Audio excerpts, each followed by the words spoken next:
الحمد لله رب العالمين، والصلاة والسلام على سيد الأنبياء والمرسلين. مقدمة في التفسير.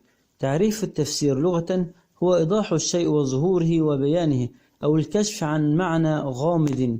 والتفسير اصطلاحا علم يبحث فيه عن كلام الله تعالى من حيث دلالته على مراد الله بقدر طاقة البشر. فضل وفوائد علم التفسير: بالتفسير تكون من أهل القرآن، هم أهل الله وخاصته. إن الله يرفع بهذا القرآن أقواما ويضع به آخرين. بالتفسير يفهم كلام الله تعالى. بالتفسير تزداد إيمانا وتزداد خشية لله تعالى.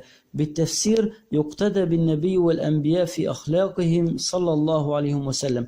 أقسام التفسير: تفسير القرآن بالقرآن، تفسير القرآن بحديث النبي صلى الله عليه وسلم، تفسير القرآن برواية الصحابة رضي الله عنهم، تفسير القرآن باللغة العربية لأن القرآن نزل